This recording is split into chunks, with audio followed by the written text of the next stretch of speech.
வணக்கம் ஃப்ரெண்ட்ஸ். எப்பயும் போல் காட்டுக்கு கிளம்பியாச்சு. நம்ம தோட்டத்தில் பார்த்திங்கன்னா ஒரு சவு நட்டு ஒரு 10 நாள் ஆயிடுச்சு. முளைச்சிருக்கா இல்லையான்னு பார்க்கலாம்னு அப்படியே கிளம்பியாச்சு.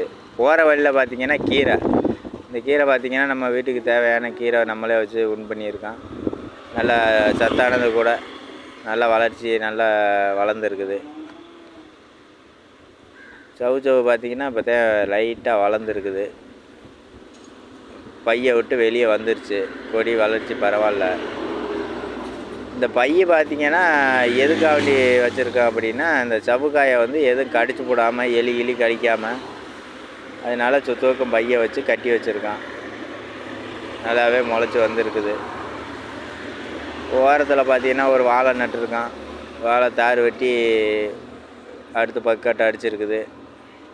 பக்கட்டை மழை இல்லாமல் அப்படி தான் சின்னதாக மழை பெய்யும் வந்திருக்குது. பார்த்திங்கன்னா சுத்தவுக்கு வேறு சருகுமாக கிடக்குது. ரொம்ப நாள் ஆகிப்போச்சு சுத்தம் பண்ணி. அப்படியே அந்த சருகெல்லாம் எடுத்து விட்டு அப்படியே பார்த்துட்ருக்கேன். பக்கட்டை நல்ல வளர்ச்சி பரவாயில்ல, நிறைய வெடிச்சிருச்சு பக்கட்டை. அப்புறம் பார்த்திங்கன்னா நம்ம தோட்டத்துலேயே ஒரு மூலையில் சேமங்கீரைன்னா இது மலை பிரதேசம், ஓடையெல்லாம் அதிகமாக வளரக்கூடியது. அது எப்படி வளருது என்னங்கிறதுக்காண்டி நம்ம வச்சு பார்த்துருக்கோம். நல்லா வளர்ந்துருக்குது. இதில் என்னன்னு கேட்டிங்கன்னா, இலையில் ஒரு சொட்டு கூட தண்ணி நிற்காது.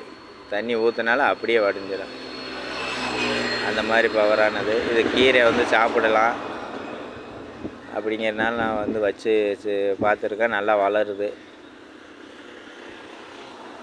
நீங்களும் நிறைய கீரை வகைகளை வச்சு நல்லா சாப்பிடணும். நன்றி.